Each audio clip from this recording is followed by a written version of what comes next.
Assalamualaikum warahmatullahi wabarakatuh. Selamat berjumpa lagi ya guys dengan saya Yuli Supodo. Apa kabar? Semoga semuanya sehat ya. Baiklah, kali ini kita akan bahas tentang materi PPh 21 ya. PPh itu pajak penghasilan 21. Seperti biasa ya guys, sebelum kita memulai pelajaran ini, mari sama-sama kita berdoa. Bismillahirrahmanirrahim. Semoga pertemuan kita hari ini berjalan lancar ya. Amin amin ya rabbal alamin. Simak sampai selesai ya guys. Jangan lupa subscribe, komen dan like-nya ya. Terima kasih. Baik, kita mulai definisinya dulu ya. PPh 21 itu adalah pajak penghasilan yang dikenakan ya, yang diterapkan ya, yang ditagihkan ya terhadap wajib pajak atas penghasilan yang diterima atau diperoleh dalam 1 tahun pajak ya. Nah, dari beberapa artikel atau referensi ya dari kantor jenderal pajak ya, Pak Yuli meresum bahwa kesimpulan dari komponen-komponen yang penting dalam PPh ini diantaranya sebagai berikut ya. Adanya penghasilan kotor seorang karyawan ya. Ada diantaranya ada penghasilan tetap ya berupa gaji pokok dan gaji tunjangan. Ada penghasilan juga yang tidak tetap ya seperti bonus THR, BPJS dan merupakan tunjangan PPh 21 yang ditanggung oleh perusahaan.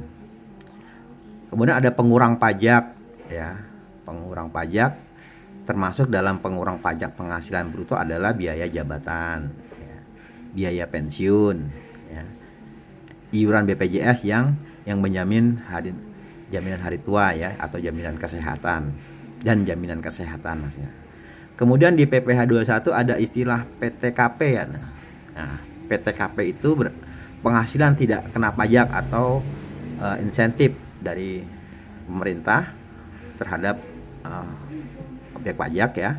Jadi setiap wajib pajak itu memiliki penghasilan tidak kena pajak ya, yang dihitung berdasarkan status pernikahan dan jumlah tanggungannya ya. Pemerintah belum lama ini telah memiliki tarif PTKP ya, membuat tarif PTKP yang melalui peraturan Direktur Jenderal Pajak ya, nomor pernya 16 PJ PJ 2016. Oke, tarif PPh yang berlaku saat ini ya merupakan tarif pajak yang dikenakan wajib pajak atau orang pribadi dengan jumlah penghasilan ya tertentu. Tarif ini merupakan salah satu komponen penting dalam cara perhitungan PPh 21 ya. Dan ditentukan berdasarkan peraturan pasal 17 ayat 1 huruf A Direktur Jenderal Pajak nomor pernya 32 PJ 2015. Tarif PPh ini atau tarif berikut ini berlaku pada wajib pajak yang memiliki nomor pokok wajib pajak. Nah, makanya tarifnya ini ya yang lapis pertama ini seperti tarif 5%, 15% ini untuk wajib pajak yang mempunyai NPWP ya, terdaftar ya. Jadi kalau yang tidak mempunyai NPWP akan dikenakan tarif berlebih ya, sekitar 20% ya lebihnya ya. Makanya kita sebagai warga negara Indonesia baik ya tentunya harus mendaftar ke kantor pajak untuk mendapatkan NPWP. Oke, ini ada tarif-tarif pajak ya yang berlaku di Indonesia.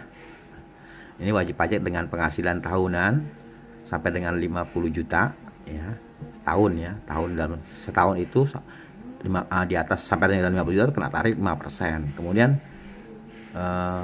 wajib pajak dengan penghasilan tahunan ya 50 juta sampai 250 juta itu adalah kena pajaknya 15%. Kemudian wajib pajak dengan penghasilan tahunan 250 sampai dengan 500 juta adalah 25%. Nah, lalu ada lapis terakhir 4 ini ya, wajib pajak dengan penghasilan tahunan di atas 500 juta adalah 30%. Dan nanti kita cara penggunaannya ya, cara penerapannya nanti kita dalam soal ini ya kita akan terapkan ya.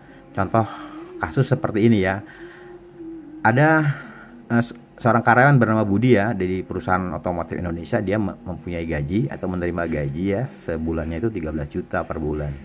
Lumayan ya, besar ya. Mungkin dia seorang profesor ya. Nah, dalam setahun ini ya, ia membayar iuran pensiun sebesar 2.300.000 ya.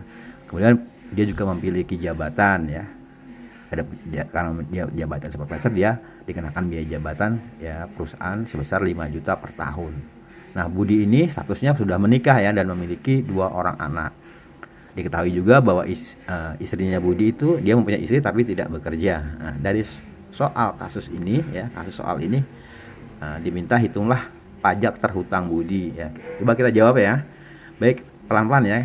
Diketahui dulu ya, pendapatan Budi itu sebulan 13 juta ya. Penghasilan Budi sebulan 13 juta karena mintanya setahun ya, dalam satu masa tahun pajak itu setahun ya. Maka penghasilan itu disetahunkan ya, 13 juta kali 12 ya. Ketemunya 156 juta. Kemudian ada biaya-biaya pengurang ya. Tadi ya kita tahu ada biaya jabatan 5 juta. Kemudian ada iuran pensiun 2.300.000. Sehingga kalau di total jumlah biaya-biaya tadi 7.300.000. Nah, pendapatan yang 156 juta tadi dikurangi oleh biaya-biaya. Jadi penghasilan netonya adalah 148.700.000. Artinya 156 juta ini dikurang dengan 7.300.000. Nah, pendapatan setahun dikurangi biaya-biaya itu ada totalnya 148.700.000. Nah, Budi juga mempunyai insentif ya, karena tadi untuk kategori PTKP-nya atau penghasilan tidak kena pajaknya, Budi kita lihat ya sudah menikah dan memiliki 2 orang anak dan istrinya tidak bekerja. Artinya penghasilan Budi itu kategorinya adalah K ya, artinya dia sudah kawin.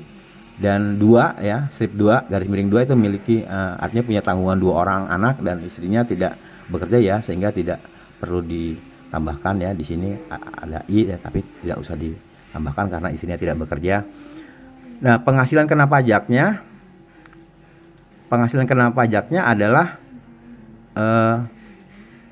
ini ya, 54 juta ditambah 4.500.000 ditambah lagi 4.500.000 kali 2. Nah, ketemunya 67.500.000. Nah, penghasilan kena pajaknya adalah penghasilan neto setahun dikurangi oleh insentif tadi, insentif kategori K-nya sebesar 67.500.000, sehingga penghasilan kena pajaknya adalah 148 juta dikurangi oleh 148.700.000 dikurangi 67.500.000, sehingga penghasilan kena pajaknya adalah 81.200.000. Nah, PKP inilah yang akan dijadikan dasar sebagai penghitungan PPh 21 nih. Ya, cara menghitungnya seperti apa? Nah, pertama kena ya 81.200.000 ini kita kenakan tarif pertama ya, tarif lasi pertama yaitu 50.000 tadi, 50.000 sampai dengan 50.000. Nanti kan 81 juta itu sampai dengan 50.000. Kita kenakan yang 50.000 dulu kali 5% ya. Dia kena pajak 2.500.000. Nah, sisanya artinya 81.200.000 dikurangi 50 juta ya yang dikenakan pertama tadi. Sisanya adalah 31.200.000 dikenakan tarif yang kedua 15%. Nah, dia kan masih ini ya 15% nih sisanya sampai dengan ini kena 15%. Jadi dia berapa jumlahnya? 4.680.000. Sehingga PPh 21 Budi setahun yang terhutang adalah total ini ya, lapis pertama tadi 5% dan 15%, jumlahnya 7.180.000. Nah, demikian itu ya berapa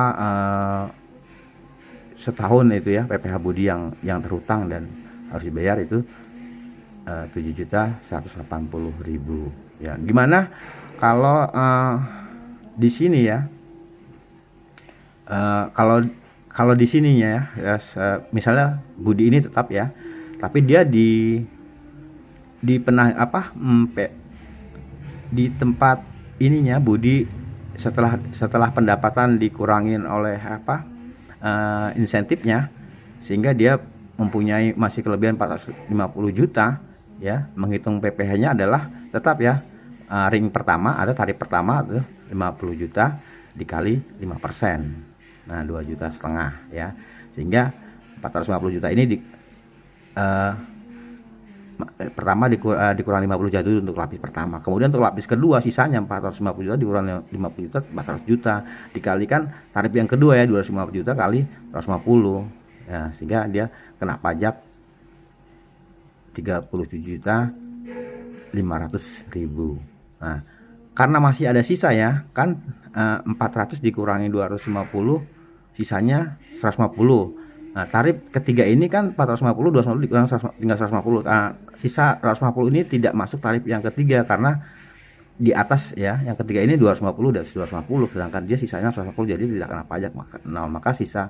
Maka untuk PPh Budi setahun ya sebesar 40 juta ya, pertambahan 2,5 juta tambah 3 ya. Itu kalau penghasilan Budi ya. Penghasilan Budi itu setelah tadi penghasilan neto jumlah biaya-biaya, kemudian penghasilan netonya PKP-nya adalah 450 juta, ada penghasilan kena pajaknya 450 juta, itu bisa dikenakan pajak berlapis sampai 2 kali. Itu ya. Ya demikian, mungkin agak membingungkan ya awalnya, tetapi kalian kalau sering latihan insya Allah deh nanti akan lebih paham cara mengerjakannya seperti apa ya guys. Semoga video ini bisa bermanfaat ya dan membantu mengerjakan soal-soal hitungan PPh 21. Baik, saya akhiri, billahi taufiq wal hidayah. Assalamualaikum warahmatullahi wabarakatuh ya. Terima kasih atas perhatiannya. Kita sampai jumpa lagi pada video saya yang berikutnya. Bye.